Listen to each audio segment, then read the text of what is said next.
Madame, Monsieur, bonjour. Au sommaire du JT de ce mardi 17 mars, taux de TVA réduit, publicité de la cession d'un fonds de commerce et CPF de transition professionnelle, les avances de l'employeur.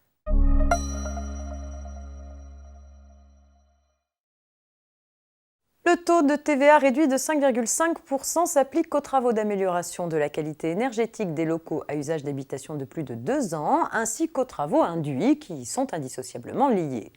Les travaux doivent porter sur la pose, l'installation et l'entretien de matériaux et équipements répondant à des caractéristiques techniques et des critères de performance minimale fixés à l'article 18 bis de l'annexe 4 du Code général des impôts relatif au crédit d'impôt transition énergétique, le CITE.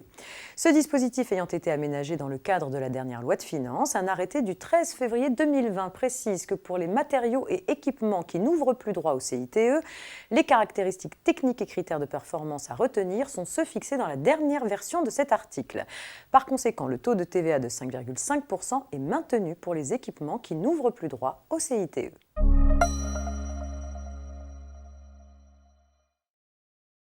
En cas de cession d'un fonds de commerce, le gage des créanciers du vendeur est protégé par des mesures de publicité obligatoires et un droit d'opposition qui leur permet d'obtenir le paiement de leurs créances. La cession d'un fonds de commerce doit ainsi faire l'objet d'une publication sur un support habilité à recevoir des annonces légales dans le département dans lequel le fonds est exploité. Cette formalité avait été supprimée par la loi Macron du 6 août 2015, laissant subsister la seule obligation de publier un avis au BODAC. Elle a été rétablie par la loi du 14 novembre 2016 et un décret pris récemment précise les dispositions réglementaires relatives à ces formalités. La publication sur un support habilité à recevoir des annonces légales doit intervenir dans les 15 jours de l'acte à l'initiative de l'acquéreur. Elle doit être suivie dans les 3 jours d'une publication sous forme d'extrait ou d'avis au BODAC. À défaut d'accomplissement de ces publications dans les formes prescrites, le paiement du prix par l'acquéreur est inopposable aux créanciers du vendeur. Ces derniers conservent de plus le droit de faire opposition au paiement sans limitation dans le temps.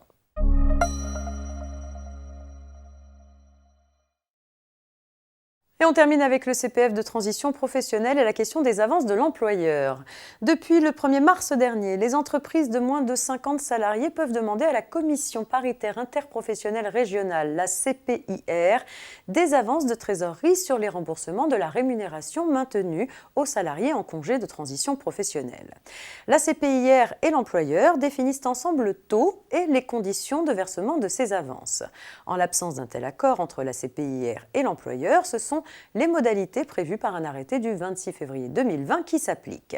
Le montant de l'avance mensuelle est alors égal à 90% du montant total de la rémunération mensuelle et des cotisations sociales légales et conventionnelles assises sur la rémunération due par l'employeur au titre du projet de transition professionnelle. Ces avances sont versées mensuellement à l'employeur au plus tard le 20 de chaque mois à la condition qu'il ait fait parvenir certains documents à la CPIR dont la copie du bulletin de paye.